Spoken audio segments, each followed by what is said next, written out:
ومسنت بشير هذه iyo laanta Soomaaliga BBC-da waxaan garoowe gaalkacyo iyo ugu dambeyn Muqdisho aan ku soo laabtayba aan u tagnay waxay ahayd in wadnay dadaal muddo soo socday oo ku saabsanaa maamulka doorashada tabashooyin laga qabay inaan xal u helidooda ka wada hadalno dhinacyada dowlad goboleedyada ee saaxiibada ah iyo siyaasiyiin kaleba arrimahaas aan u tagay gaalkacyo garoowe iyo Muqdishoba magaalada Muqdisho markii aad tagtay waxaad la kulantay madaxda ugu sarreeyay dowladda federaalka maxaa tanaasul ah oo iyaga aad kala kulantay qodobadii tabashada laga qabay sida hore u sheegay oo dhinacyada oo dhan ka soo kulannay markii aan u imid madaxda dowladda federaalka Soomaaliya madaxweynaha iyo ra'iisul wasaaraha runtii tanaasul iyo waxay ka muujiyeen inay arrimahaas aad iyo aad xil isaga saareen iyadoo weliba qodobada qaarkood aan loo fiirinayn in heshiiskii ay waafaqsan yihiin iyo inay isan waafaqsanayn un xal laga fiirinayay si hufan bay arrintaas noola qaateen waxaanan u gudbinay dhinacyadii kale oo aan wadahadalka ka soo galnay inay jawaabtooda ka soo bixiyaan waxyaabaha ay sida gaarka dowladda federaalka uga tanaasushay maxay tahay marka madaxda dowladdu waxa ay tanaasul ka samaysay qodobadii tabashooyinku ka jireen oo aan horay sidaan kuu sheegay dhinacyada uga soo wada hadalnay runtii si uga tanaasuleen ama ay u qaateen mas'uuliyadda ku jirto sidaas baa qodobadaasna waa qodobadii laga wada hadlay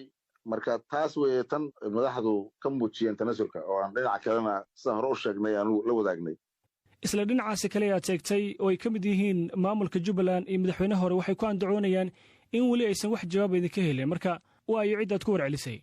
waa maasanta bashir arrintaas jiritaankeeda iyo inaanay ahayn wax qarsoodiya dad badan oo siyaasiyiin oo arrimahaas ka soo qayb galay ama joogay ama ay markii aan celinay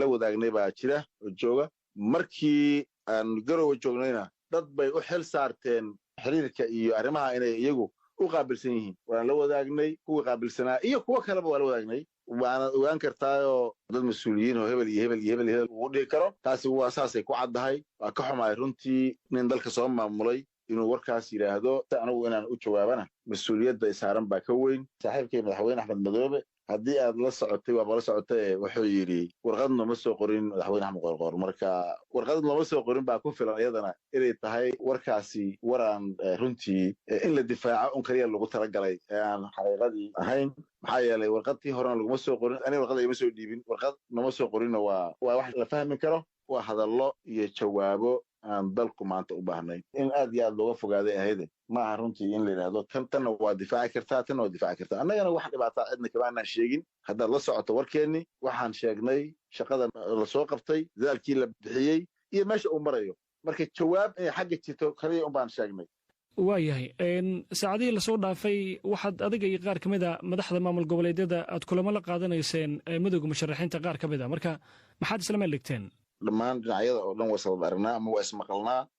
marwalbana waxaan ka wada hadalnaa in si habsamiya oo sidii qaabkii lagu heshiiyey waafaqsan doorashada noogu dhacdo tabashooyinkii jira iyo wax kastoo jirana haddii ay yihiin kuwo tabashooyin aan laga gudbi karin oo ama heshiiskii sal ku leh la xalliyo haddii aynan heshiiskii waafaqsanan yihiinna in maaragtay loo turo marka mar walba annaga xalka iyo waxaan ka wada hadalnaa sida ay mas'uuliyaddan hortaallaa maanta ay na tusinayso qaar ka mid a madaxda maamul goboleedyada iyo xukuumadda federaalka waxaad dhowaan ku dhawaaqdeen in la hirgelinayo doorashooyinka taa markan waxay ka dhigan tahay in dalka ay ka dhacaysa doorasho aysan qayb ka ahayn maamulada Puntland iyo Jubbaland marna ma maqlin meel lagu sheegay doorasho aan laga qayb gelin doorashada waa lagu heshiiyey in laga wada qayb galana sax ah saan hore kugu sheegayna haddii ay jirto tabashooyin oo ku saabsan maamulka doorashada sidii horeba loo sheegay waa in la xalliyo marka doorasho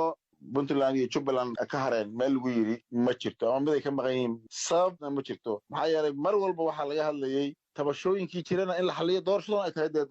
waajib tahay in la galo